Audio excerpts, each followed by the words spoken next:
Assalamualaikum warahmatullahi wabarakatuh. Baru-baru ini dalam Dialog Quips 2.0 tentang Wahabiyah, aliran sesat atau Ahlus Sunnah wal Jamaah, ketika sesi interogasi oleh pihak ARG, yang ini Ahlus Sunnah Research Group, kepada Ustaz Salman Ali, Ustaz Engku bertanya, siapakah ulama salaf yang menghukum istighasah sebagai syirik?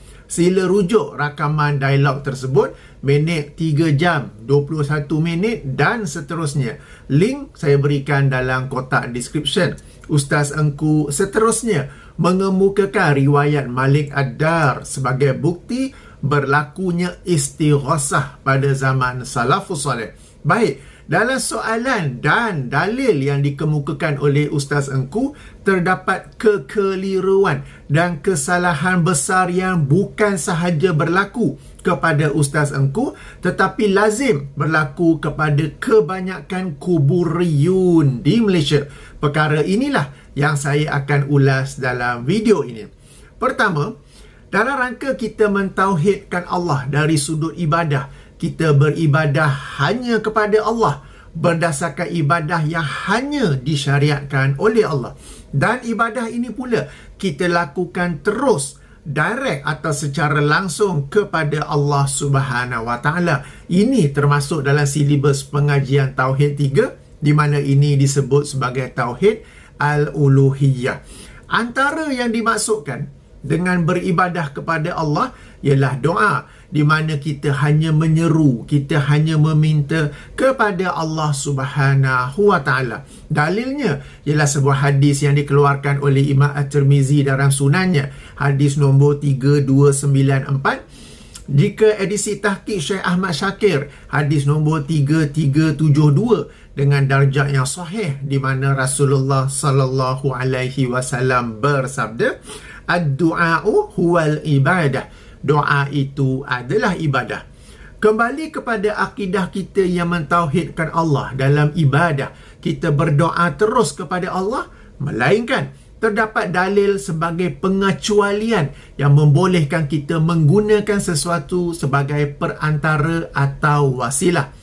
Dalil itu pula sudah tentulah sesuatu yang sahih lagi soreh, sesuatu yang kuat lagi jelas, kerana ia kita hendak jadikan, kerana ia merupakan pengecualian daripada sesuatu yang merupakan asas utama dalam Islam, yang ini mentauhidkan Allah dan menjadikan agama ini seluruhnya ikhlas kepadanya, yang ini ikhlas kepada Allah. Berdoa dengan menggunakan perantara disebut sebagai tawasul, dan ia terbagi kepada yang disepakati dan yang diperselisihkan. Tauhid yang disepakati pula ada 3 jenis.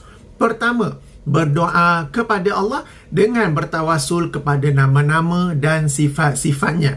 Kedua adalah berdoa kepada Allah dengan bertawasul kepada amal soleh yang pernah dilakukan. Ketiga, berdoa kepada Allah dengan bertawasul kepada orang soleh yang masih hidup, agar dia juga turut berdoa kepada Allah bagi pihak orang yang memiliki hajat. Dalil bagi ketiga-tiga jenis tawasul ini telah saya berikan dalam video sebelum ini. Sila rujuk dalam playlist yang saya kemukakan dalam kotak description. Alhamdulillah, saya ada sejumlah video yang membahas topik tawasul ini secara detail, secara mendalam. Sila rujuk video-video tersebut. Saya tak mahu mengulanginya di sini kerana akan menyebabkan pengulangan, dan juga video ini pula akan menjadi amat panjang. Kemudian, terdapat pula tawasul yang diperselisihkan. Antaranya ialah berdoa kepada Allah dengan bertawasul kepada orang soleh yang telah meninggal dunia, baik dengan menyebut namanya ketika berdoa kepada Allah, atau meminta dia berdoa kepada Allah dari alam kuburnya bagi pihak orang di alam dunia yang memiliki hajat. Pihak yang membolehkan tawasul kepada orang soleh yang telah meninggal dunia juga memiliki sejumlah hujah, sejumlah riwayat yang mereka jadikan sebagai dalil. Namun semua riwayat itu diperselisihkan dari sudut sanad. Atas sebab inilah berlakunya perselisihan atau apa yang disebut sebagai tawassul yang diperselisihkan hukumnya. Saya telah menjelaskan perselisihan ini dan melakukan kritikan matan ke atas riwayat-riwayat yang dimasukkan. Sekali lagi sila rujuk video berkaitan dalam playlist yang saya kemukakan dalam kotak description. Baik, dalam semua kes, baik tawassul yang disepakati atau yang diperselisihkan, ia tidak melibatkan syirik kepada kerana orang yang berdoa masih meminta daripada Allah Subhanahu Wa Taala. Tawassul yang diperselisihkan, ia hanya melibatkan antara sunnah atau bid'ah, atau boleh ke tak boleh. Ia juga disebut sebagai jalan yang boleh membawa kepada syirik, tetapi ia bukanlah automatik terus jatuh syirik.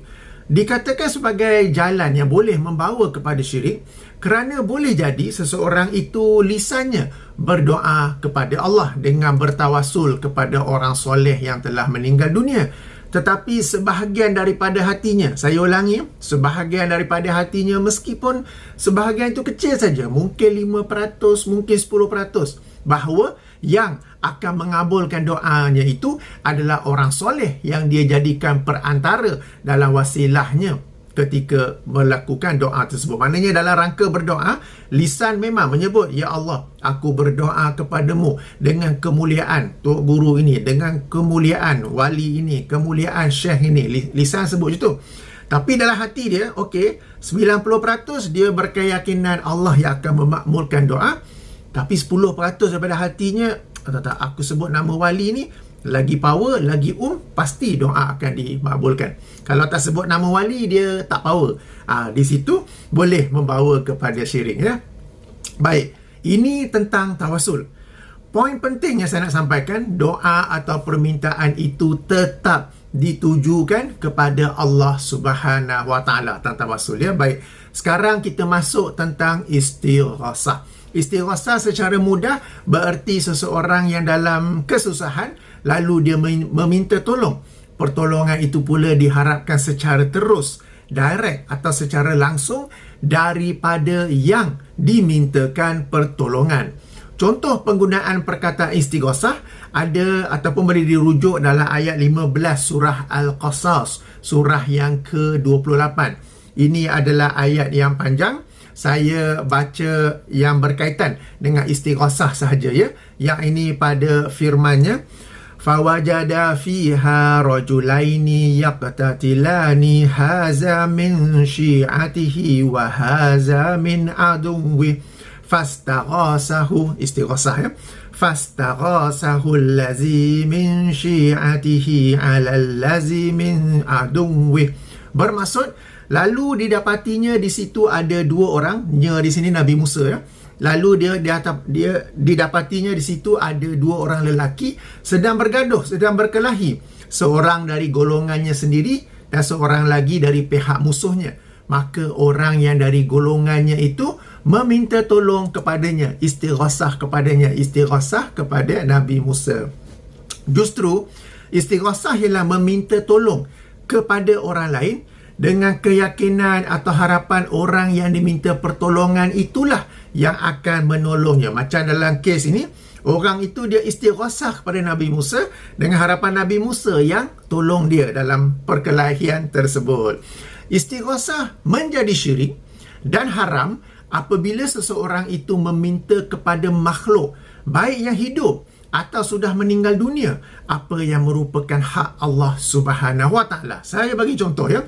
Sebagai contoh, orang yang pergi jumpa doktor dan dia mintakan kesembuhan daripada doktor, maka itu adalah syirik kerana yang memberi kesembuhan itu adalah Allah. Ringkasnya, kesembuhan adalah hak Allah. Oleh kerana itulah orang yang belajar Tauhid 3, apabila sakit dan berjumpa doktor, dia minta doktor tengokkan atau rawat penyakit dia, bukan minta kesembuhan. Demikian juga doktor yang belajar Tauhid 3, andai ada pesakit yang minta dia sembuhkan penyakitnya, dia akan segera betulkan bahawa kesembuhan itu hendaklah diminta daripada Allah, sementara dia hanyalah merawat. Contoh lain, jika seseorang itu inginkan wang dia jumpa kawannya dan minta pinjam RM50. Ini dibolehkan. Namun jika dia minta kawannya itu melapangkan rezekinya, maka itu adalah syirik, kerana melapangkan atau menyempitkan rezeki adalah hak Allah Subhanahu Wa Taala. Ini semua sekali lagi dalam silibus Tauhid 3. Tauhid Rububiyah merujuk kepada perbuatan Allah, dan kita mengesakan Allah sebagai satu-satunya yang dapat menyembuhkan, melapangkan rezeki, menyempitkan rezeki dan sebagainya.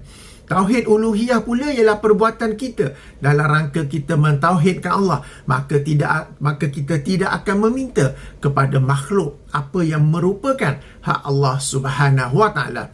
Sedangkan Allah sebagai yang Maha Penyembuh, yakni Asy-Syafi, Allah sebagai pemberi rezeki, yakni Ar-Razzaq, masuk dalam pengajian Tauhid Asma' wa Sifat.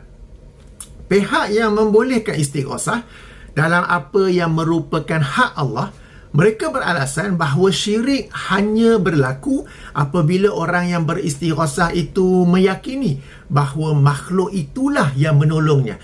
Adapun jika orang yang beristighosah itu meyakini Allah yang akan menolongnya, maka ia tidak syirik. Alasan ini ditolak bahawa jika seseorang itu meyakini Allah yang akan menolongnya, yang akan memakbulkan permintaannya, maka kenapa dia meminta kepada makhluk apa yang merupakan hak Allah, dan dia sendiri sedar bahawa makhluk itu sendiri tidak dapat menolongnya, bahkan makhluk itu sendiri tidak dapat menolong dirinya sendiri dalam apa yang merupakan hak Allah Subhanahu Wa Taala. Okey, saya bagi satu contoh ya. Dan sebelum itu, Maha suci Allah daripada sebarang kesamaan dengan makhluknya. Ini sebagai contoh bagi membantu kefahaman kita. Baiklah, katakanlah Ahmad pergi ke kedai tayar untuk buat balancing, alignment dan rotate keempat-empat tayar keretanya. Semua urusan ini Ahmad berurusan terus dengan pekerja kedai. Setelah siap, Ahmad bertanyakan harga, dan pekerja itu katakan harga standard untuk semua ini ialah RM40 bagi semua 4 tayar. Kira satu tayar RM10 lah. Ahmad minta diskaun agak kurangkanlah sikit, RM30 lah. Pekerja jawab itu adalah hak bos kedai. Jika hendak minta kurangkan harga, maka sila minta terus kepada bos kedai. Dalam contoh ini ada dua permintaan. Permintaan pertama ataupun istighosah pertama ialah minta buat balancing, alignment, rotate keempat-empat tayar. Semua ini boleh saja berurusan terus dengan pekerja kedai.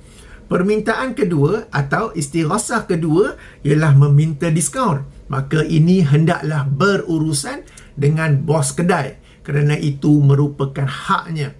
Bolehkah Ahmad beralasan bahawa dengan meminta kepada pekerja kedai bererti dia sedang meminta kepada bos kedai? Tentu tidak boleh, dan tentu tak dapat diskaun, kan?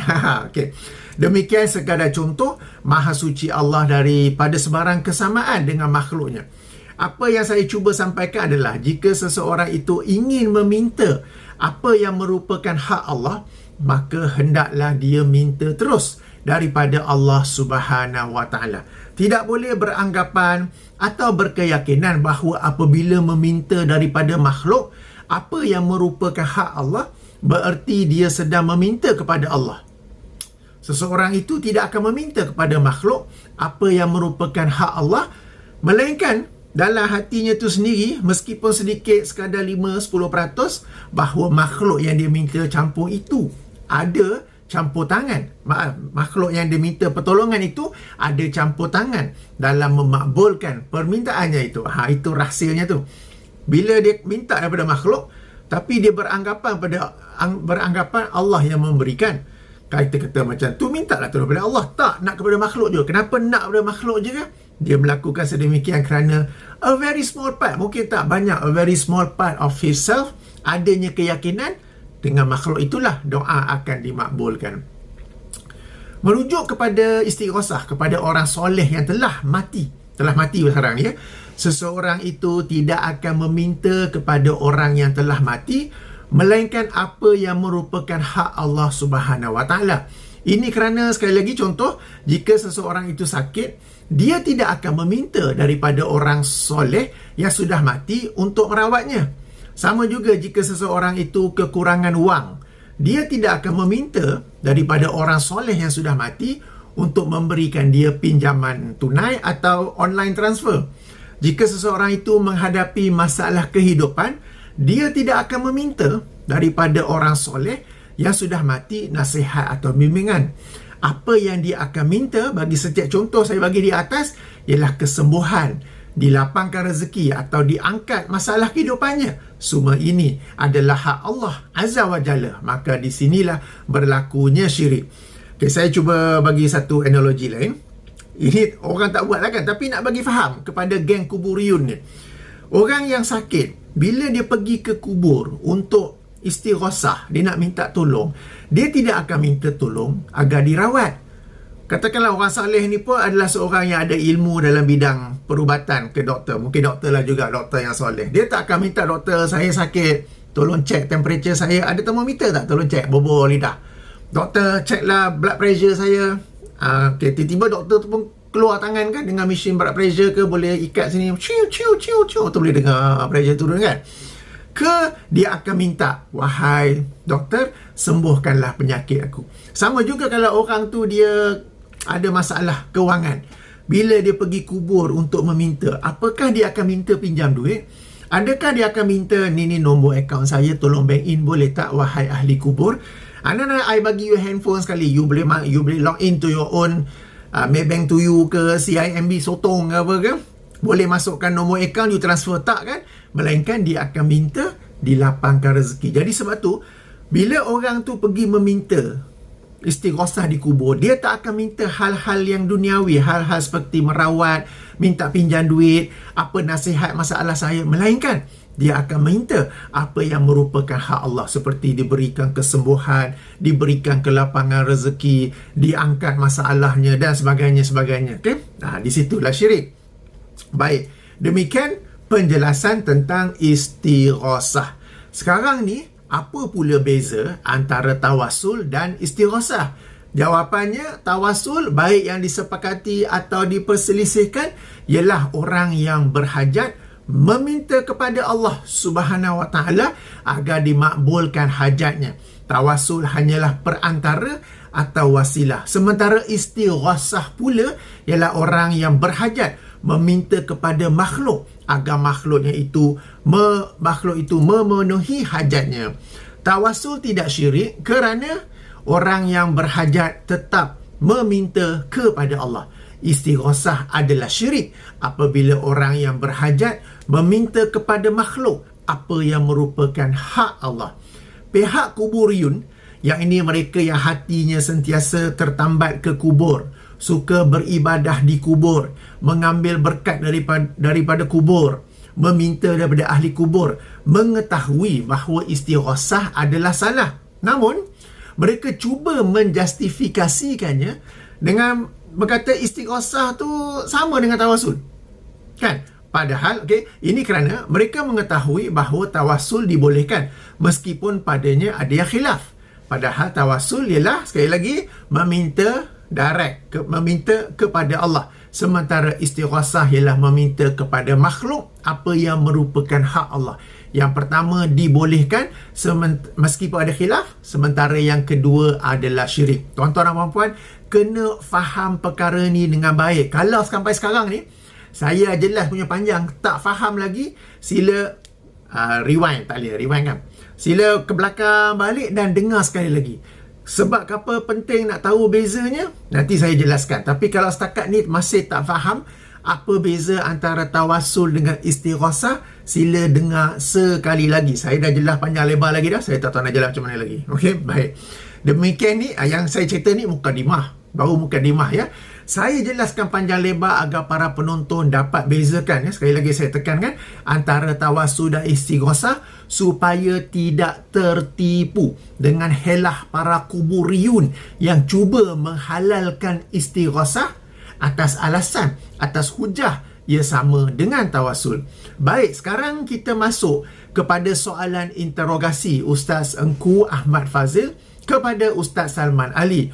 Ustaz Engku bertanya, siapakah ulama salaf yang menghukum istighosah adalah syirik?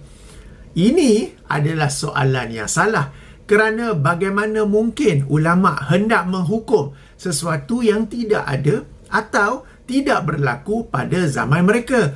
Justru yang benar, Ustaz engkulah yang terlebih dahulu perlu membuktikan bahawa istighasah berlaku pada zaman salaf. Kemudian barulah bertanya, adakah ulama zaman salaf yang melarangnya dan mengatakan ia adalah syirik? Okay, Ustaz Salman Ali telah menjawab bahawa istighasah tak berlaku pada zaman salaf. Kemudian Ustaz engku mengemukakan riwayat Malik Ad-Dar ataupun menyebut riwayat Malik Ad-Dar sebagai bukti bahawa istighasah berlaku pada zaman salaf. Baik, mari kita semak riwayat Malik Ad-Dar yang dimaksudkan. Riwayat Malik Ad-Dar ni memang masyhur dan memang satu tu saja. Dia tak boleh, dia bukanlah ada dua riwayat. Mungkin Ustaz engku masukkan yang lain. Tak. Di kalangan kuburiyun, bila sebut riwayat Malik Ad-Dar, memang satu ni saja. Okey, saya akan bacakan daripada kertas kerja Ustaz Dr. Hafiz Sorani yang beliau bentangkan dalam seminar istighasah anjuran Jabatan Mufti Negeri Sembilan yang dibentangkan pada 19 September tahun 2022. Saya bacakan daripada kertas kerja ini supaya tak timbul isu betul atau tidak terjemahannya, kerana terjemahan yang dilakukan oleh Ustaz Dr. Hafiz Sorani sudah tentu adalah baik, sudah tentu adalah betul. Demikian juga dengan takhrij yang diberikan oleh Ustaz Dr. Hafiz Sorani sudah tentu adalah tepat. Bagi yang ingin merujuk kertas kerja ini, sila rujuk siri video saya yang mengulas dan mengkritik kertas kerja ini, juga kertas kerja Ustaz Dr. Abdullah Jalil atas topik yang sama. Dalam video kritikan bahagian pertama, first, dalam kotak description, saya telah berikan link untuk muat turun kertas kerja ini, edisi PDF. Baik, sebelum saya bacakan, ayuh kita ulang kaji sikit ya. Sekali lagi ulang kaji. Tawassul yang diperselisihkan antaranya ialah meminta kepada orang soleh yang telah meninggal dunia agar dia berdoa kepada Allah dari alam kuburnya bagi pihak orang yang berada di alam dunia yang memiliki hajat. Saya kata diperselisihkan ya. Dan kalau anda dengar pun, kita di alam dunia nak minta mereka yang di alam kubur untuk berdoa kepada Allah. Padahal kita boleh berdoa terus. Dan how do you know yang mereka di alam kubur boleh berdoa? Pihak kuburiyun ada hujah. Mereka berkata, bukankah dalam peristiwa Isra' Miraj, kan Nabi SAW berjumpa dengan Nabi Musa, Nabi Ibrahim. Mereka saling bertemu, saling mengucapkan salam dan mungkin ada saling berdoa. Jadi bolehlah berdoa. Itu mereka, sesama mereka di alam mereka. Ini antara alam dunia dengan alam kubur. Ini antara alam dunia dengan alam barzakh. Apa dalilnya? Kita sama-sama tahu tentang riwayat-riwayat yang berkaitan dengan Telaga Haud. Okey, di mana di hari akhirat kelak untuk umat Muhammad, untuk Nabi Muhammad SAW disediakan satu kolam yang khas di mana umat Muhammad boleh minum dalam suasana panas terik padang mahsyar kan. Lalu umatnya semua boleh minum, tetapi ada sekelompok yang ditahan. Lalu Rasulullah bertanya, umatku, wahai Allah. Lalu ada suara yang berkata, kamu tidak tahu perkara-perkara baharu yang mereka buat sesudah kamu. Berarti Rasulullah SAW tidak tahu apa yang berlaku di alam dunia, kerana baginda sudah pun memasuki alam barzah, sudah pun memiliki alam kubur. Tapi di sisi kuburiyun, mereka ni ada hajat, jadi mereka assume boleh minta yang di alam kubur untuk berdoa bagi pihak mereka di alam dunia. Jadi memang ada riwayat tentang ini, memang ada hujahnya. Sekali lagi, saya telah jawab, saya telah kritik, saya telah bantah. Videonya dalam kotak description, sila tonton. Tuan-tuan dan puan-puan, please, jangan malas, jangan cari shortcut untuk ambil ilmu. Sebab kadang-kadang atau kerap kali dalam video saya telah jelaskan, saya telah kata ada video dalam link, ada video dalam playlist. Saya dapat komen apa tahu? Banyaknya video nak tonton, jawapan pendek ada tak? Punyalah malas. I have make an effort to explain dengan dalil, dengan hujah. Kemudian menganalisa pula dalil, hujah pihak sana. Anda hanya perlu tonton saja. Itu pun punya malas. Please, Jangan malas dalam rangka menuntut ilmu. Ini adalah untuk menjaga akidah anda. Ini adalah untuk menjaga akidah keluarga anda. Dan kalau anda dapat menyampaikan dakwah, ini juga adalah penting. Maka janganlah malas. Saya telah berusaha untuk menjelaskan. Saya telah berusaha untuk membuat kajian, membuat analisa. Anda hanya perlu tonton saja. Nak tonton pun malas. Lepas tu minta, jawapan pendek tak ada ke? Okey. Bertenang. Okey. Baik. Kita ulang kaji kan? Okay, istighosah pula, tadi tu tentang tawassul. Istighosah pula ialah meminta terus kepada orang soleh apa yang merupakan hak Allah Subhanahu Wa Taala. Baik, saya bacakan riwayat Malik Ad-Dar daripada kertas kerja Ustaz Dr. Hafiz Sorani, muka surat 24 dan 25. Kertas kerja yang sama ni juga Ustaz Salman Ali pernah pegang baca ketika dialog quiz 2.0 tu tentang Hajarul Aswad tu kan. Okey, baik, saya baca ya. Daripada Malik Ad-Dar, penjaga gudang makanan Khalifah Umar bin Al-Khattab radhiyallahu anhu. Katanya, pernah musim kemarau melanda kaum muslimin pada zaman Khalifah Umar. Maka seorang sahabat dalam kurungan iaitu Bilal bin Al-Harith Al-Muzani radhiyallahu anhu, tutup kurungan, mendatangi makam Rasulullah sallallahu alaihi wasallam dan berkata, "Wahai Rasulullah, mohonkanlah hujan kepada Allah untuk umatmu kerana sungguh mereka benar-benar telah binasa." Okay. Kemudian dia bermimpi bertemu dengan Rasulullah sallallahu alaihi wasallam dan baginda berkata kepadanya, "Pergi temui Umar dan sampaikanlah salamku kepadanya dan beritakanlah kepadanya bahawa hujan akan turun untuk mereka, dan katakanlah kepadanya hendaklah engkau bertindak bijaksana." Kemudian sahabat tersebut datang kepada Umar dan memberitahu apa yang dilakukan dan mimpi yang dialaminya. Lalu Umar menangis dan berkata, "Ya Allah, aku tidak akan simpan daya upayaku kecuali apa yang aku tidak mampu." Okey, sekian riwayat Ad-Dar. Okey, takhrij riwayat ini yang dikemukakan oleh Ustaz Dr. Hafiz Sorani, riwayat Ibnu Abi Syaibah, Ibnu Abi Khaitamah, Al-Baihaqi dalam Dalailun Nubuwah dan lain-lain dengan sanad yang sahih. Ibnu Khatir dalam Al-Bidayah wan Nihayah jilid 7 muka surat 92 berkata sanad ini sahih. Dalam Jami' Al-Masanid jilid 1 muka surat 233 beliau berkata sanadnya jaid, kurungan baik, serta disahihkan oleh Al-Hafiz Ibnu Hajar dalam Fathul Bari jilid 2 muka surat 495. Malik Ad-Dar adalah thiqah, bukan seorang yang majhul, sebagaimana penjelasan Dr. Mahmud Said Mamduh dalam kitabnya Raf'ul Manarah halaman 235 hingga 255 edisi baru. Demikian takhrijnya oleh Ustaz Dr. Hafiz Sorani. Baik, riwayat ini telah saya kritik sanad dan matan. Perhatikan bahawa apabila Ustaz Dr. Hafiz Sorani melakukan takhrij riwayat ini, yang ini menerangkan sumber dan darjatnya, semuanya hanya menjelaskan bahawa sanadnya adalah sahih, tetapi tidak ada kritik pada matan ataupun teks riwayat. Padahal dalam teks riwayat ini jelas terdapat unsur Syiah yang membodohkan Khalifah Umar dan para sahabat radhiyallahu anhu. Ini telah saya jelaskan dalam video khusus yang mengkritik riwayat ini dan lain-lain riwayat yang seumpama. Tuan-tuan dan puan-puan, riwayat-riwayat yang seumpama ni ada unsur-unsur Syiah di dalamnya yang membodohkan Khalifah yang empat ataupun isteri Rasulullah, khasnya Aisyah radhiyallahu anha. Tuan-tuan dan puan-puan kena faham, tawassul, istighasah ni asalnya adalah akidah dan amalan Syiah.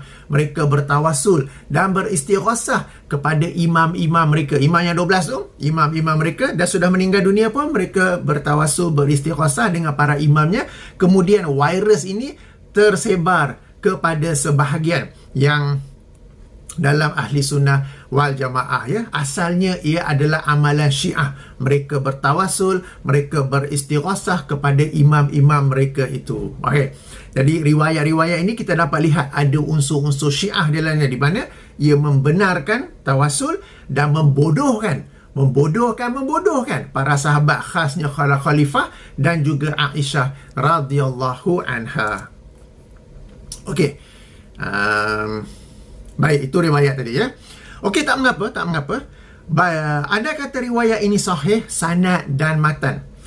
Fokus sekarang yang dilakukan oleh sahabat terbabit, apakah ia tawasul atau istighasah? Saya baca semula ya. Maka seorang sahabat kurungan iaitu Bilal bin Al-Harith Al-Muzani radhiyallahu anhu mendatangi makam Rasulullah sallallahu alaihi wasallam dan berkata, "Wahai Rasulullah, mohonkanlah hujan kepada Allah untuk umatmu." Ini adalah tawasul yang sebagaimana saya minta para penuntut ulang kaji sebelum saya bacakan riwayat Malik Ad-Dar ini, saya katakan bahawa tawasul yang diperselisihkan antaranya ialah meminta kepada orang soleh yang telah meninggal dunia agar dia berdoa kepada Allah dari alam kuburnya bagi pihak orang yang berada di alam dunia yang memiliki hajat. Dalam kes riwayat Malik Ad-Dar ini, sahabat yang bernama Bilal bin Al-Harith Al-Muzani telah meminta kepada Rasulullah yang telah meninggal dunia agar Rasulullah berdoa kepada Allah dari alam kuburnya bagi pihak yang berada di alam dunia yang memiliki hajat agar dikurniakan hujan. Ini tuan-tuan dan puan-puan yang dirahmati Allah adalah tawasul.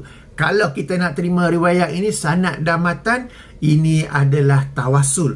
Jika istighasah, maka Bilal bin Al-Harith Al-Muzani akan berkata umpama, "Wahai Rasulullah, turunkanlah hujan ke atas kami." Ini istighasah.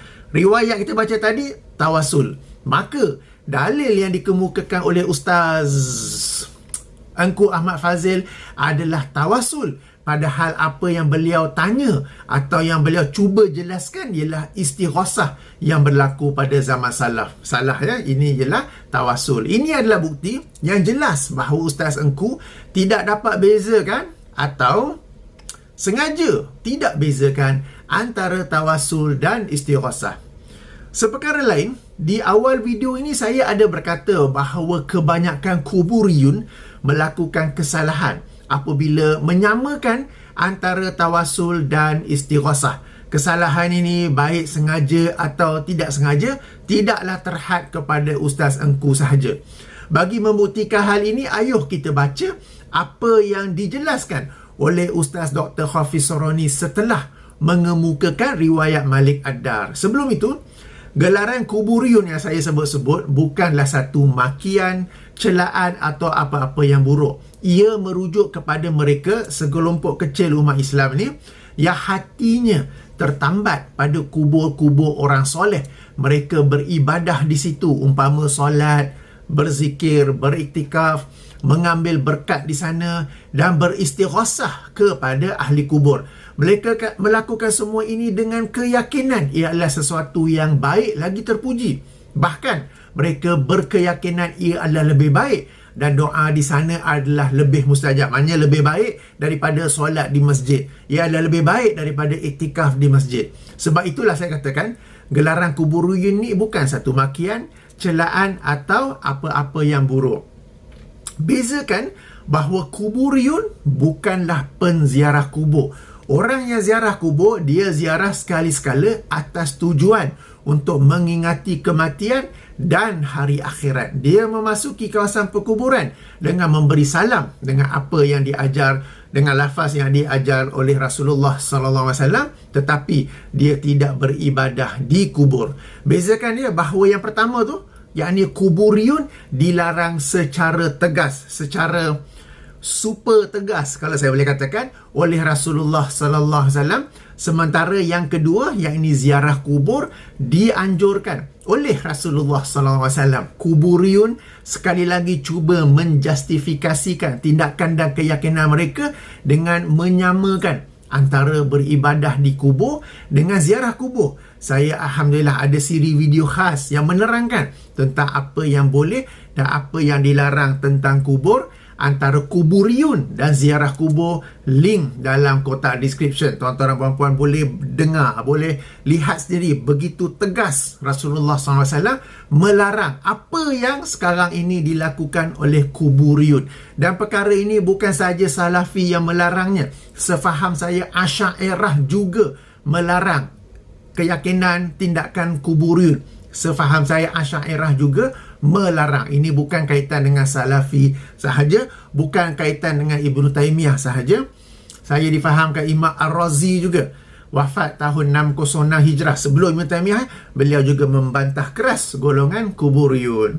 Baik, ayuh kita baca apa kesimpulan yang ditulis oleh Ustaz Dr. Hafiz Soroni setelah mengemukakan riwayat Malik Ad-Dar. Okay?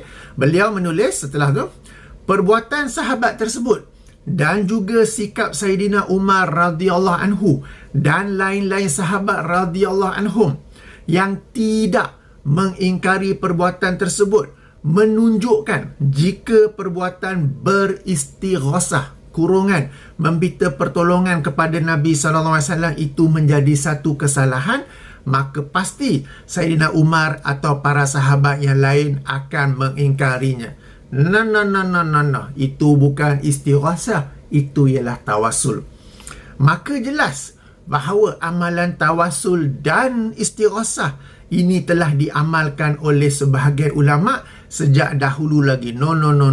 Tawasul lain, istighasah lain. Tawasul kalau kita nak terima riwayat, kalau kita nak terima riwayat Malik Ad-Dar, ia merujuk kepada tawasul, bukan istighasah. Istighasah setahu saya tidak dilakukan khasnya oleh mereka dari kalangan generasi salafus soleh. Tuan-tuan, bila sebut generasi salaf, dia kena salafus soleh. Sebab kalau sekadar salaf, ia adalah 300 tahun pertama. Nabi palsu Musailamah Al-Kazab ke, Ja'far bin Safwan ke, yang pendiri Jahmiyah pun semua tu salaf juga tu. Jadi bukan sekadar salaf, tetapi salafus soleh. Jadi kalau nak kata istighasah di kalangan salafus soleh, setahu saya tak ada. Sebab tu tak ada pun ulama yang melarang. Sebab benda ni tak berlaku pada zaman mereka, hanya berlaku pada zaman kemudian. Kerana itulah Ibnu Taimiyah melihat perkara ini menjadi serius dan beliau melakukan bantahan yang sekeras-kerasnya. Lalu orang pun buat cerita Ibnu Taimiyah lah orang yang pertama membantah istighasah. Padahal dah pada zaman dia tu yang paling banyak dia lah bantah kan. Kalau zaman sebelum tu tak ada, dia orang nak bantah macam mana? Dia orang tak tahu pun adanya amalan seperti itu. Okey. Baik, dah panjang dah pun. Sebagai kesimpulan, pertama, dalam rangka kita mentauhidkan Allah, hendaklah kita berdoa terus, direct, atau kalau ikut sahabat-sahabat kita dari Indonesia, secara langsung kepada Allah Subhanahu wa Ta'ala. Kedua, tawasul adalah berdoa kepada Allah dengan sesuatu perantara. Tawasul ada yang disepakati kebolehannya dan ada yang diperselisihkan. Namun, baik yang disepakati atau diperselisihkan, ia tetap merupakan doa yang ditujukan kepada Allah Subhanahu wa Ta'ala. Apabila saya kata diperselisihkan, berarti saya mengakui adanya perbincangan. Namun perbincangan itu tidaklah menunjukkan ia sesuatu yang baik ataupun kuat hujahnya. Macam tadi saya bagi contoh kan, orang di alam dunia hendak minta daripada orang yang sudah meninggal dunia di alam kubur untuk berdoa kepada Allah bagi pihaknya. Padahal dalam Islam kita boleh berdoa terus kepada Allah. Yang nak minta kepada dia buat apa? Padahal orang dalam alam kubur itu sendiri, kalau dia boleh dengar, kalau ikut ayat Quran, dalil Quran, dalam alam kubur tidak dengar apa yang disebut oleh orang di alam dunia, melainkan apa yang Allah kehendaki. Dan doa yang kita minta tu bukan antara perkara yang Allah izinkan orang di alam kubur untuk mendengar. Itu yang pertama. Yang kedua, orang yang di alam kubur itu sendiri yang mengharapkan kita mendoakan dia keampunan, kita mendoakan dia rahmat. Sekarang kita ni pula yang minta dia doa pada Allah kan. Istighasah. Okay, tak apa, saya ada siri video, sila tonton ni. Saya telah jelaskan panjang lebar tentang perkara ini. Ini satu perkara serius. Inilah yang cuba dibawa oleh Aswaja. Jangan tertipu. Aswaja Asy'ariyah lain, kuburiyun ziarah kubur lain, tawasul istighasah lain. Pihak Aswaja dia nak menjustifikasikannya dia semua sama Aswaja dan Asy'ariyah. No. Asy'ariyah yang saya tahu juga menolak perkara-perkara seperti ini, ya. Istighosah yang dilarang. Kesimpulan ketiga, istighosah yang dilarang serta dihukumi syirik ialah meminta kepada makhluk apa yang merupakan hak Allah Subhanahu wa taala. Terdapat perbezaan yang jelas antara tawassul dan istighosah, sehingga bagi saya suka untuk terima apabila seseorang itu berkata ataupun menyamakan antara tawassul dan istighosah. The difference is so obvious. Kesimpulan kelima, Ustaz Engku Ahmad Fazil gagal membuktikan istighosah pernah berlaku pada zaman salaf. Jika ia tidak berlaku, maka bagaimana mungkin ada ulama yang nak menghukum syirik terhadap istighosah, padahal umat pada zaman itu tidak melakukan istighosah. Riwayat Malik Ad-Dar, kesimpulan ke-6, riwayat Malik Ad-Dar yang dikemukakan oleh Ustaz Engku Ahmad Fazil sebagai dalil istighosah pada zaman salaf, itu sebenarnya adalah tawassul dan bukannya istighosah. Dan yang ketujuh terakhir, para penonton yang dirahmati Allah sekalian, hendaklah berhati-hati terhadap mereka yang cuba menghalalkan akidah ibadah yang salah dengan cara menyamakannya dengan akidah dan ibadah yang betul. Ini adalah helah yang amat licik, amat jahat. Baik, kita berjumpa lagi insya-Allah. Subhanakallahumma wa bihamdika asyhadu an la ilaha illa anta astaghfiruka wa atubu ilaika. Assalamualaikum warahmatullahi wabarakatuh.